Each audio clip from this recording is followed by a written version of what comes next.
দক্ষিণবঙ্গে সামান্য বাড়ল তাপমাত্রার পারদ। বুধবার থেকে পারদ পতনের সম্ভাবনা। আগামী 4 দিনে রাতের তাপমাত্রা 2 থেকে 3 ডিগ্রি কমবে। ইতিমধ্যেই আমাদের সঙ্গে ফোন লাইনে রয়েছেন আমাদের প্রতিনিধি শাশ্বতী। শাশ্বতী, কি আপডেট রয়েছে?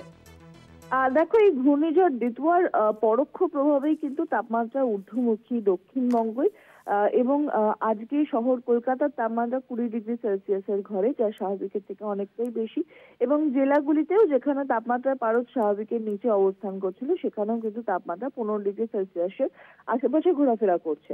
এই পরিস্থিতি আগামীকাল থেকে বদলের সম্ভাবনা রয়েছে এবং বুধবার থেকে আগামী 3 থেকে 4 দিনে 2 থেকে 5 ডিগ্রি পর্যন্ত সেলসিয়াস তাপমাত্রা পতনের সম্ভাবনা জারি করা হয়েছে আলিপুর আবহাওয়া দপ্তরের তরফ থেকে।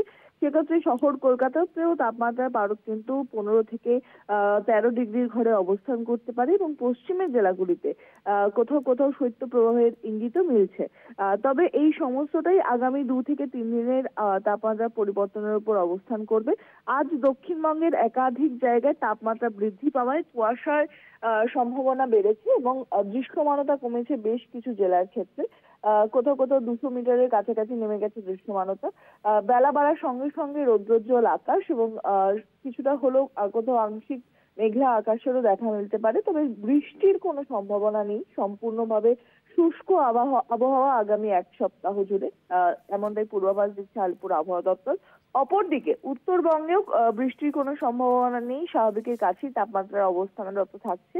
বিশেষত জলপাইগুড়ি, কোচবিহার, আলিপুরদুয়ার এই জেলাগুলির ক্ষেত্রে কুয়াশার সম্ভাবনা অনেকটাই বেশি। উইকেন্ডে পার্বত্য এলাকাতেও তাপ বাড়বে, কুয়াশার দাপট।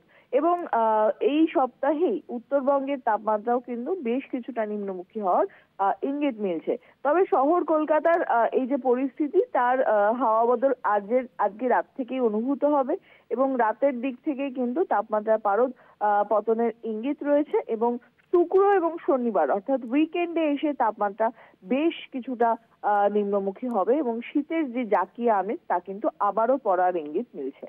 অনন্যা, ধন্যবাদ তোমার শাশ্বতী। আমাদের সঙ্গে ফোন লাইনে ছিলেন আমাদের প্রতিনিধি শাশ্বতী রায়।